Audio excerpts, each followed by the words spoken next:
On était bien conscient depuis quelques semaines ou quelques mois déjà qu'il y avait sur ce projet à la fois une impasse budgétaire et des problèmes techniques qui se posent et donc qui rendent, j'allais dire, quasiment impossible la tenue du planning qui avait été annoncé il y a quelques années. Donc je le regrette comme tout le monde et particulièrement comme élu de la Seine-Saint-Denis.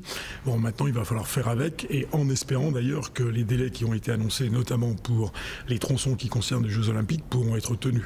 Il y a quand même encore quelques incertitudes. Est-ce que le nouveau calendrier est assez ambitieux selon vous ? Écoutez, je pense qu'on peut toujours être ambitieux sur le papier. La seule question est de savoir si on va tenir les engagements que nous prenons. Alors, on a déjà vu ce que ça donnait. Hein. Les premiers engagements n'ont pas pu être tenus. Et donc il faut espérer, je le disais notamment pour les Jeux Olympiques, qu'on va y parvenir. Parce qu'il semble qu'il y ait encore une incertitude au niveau du Bourget. La salle, enfin pas la salle de presse, le lieu où tous les journalistes, il va y en avoir 20 000, vont se trouver.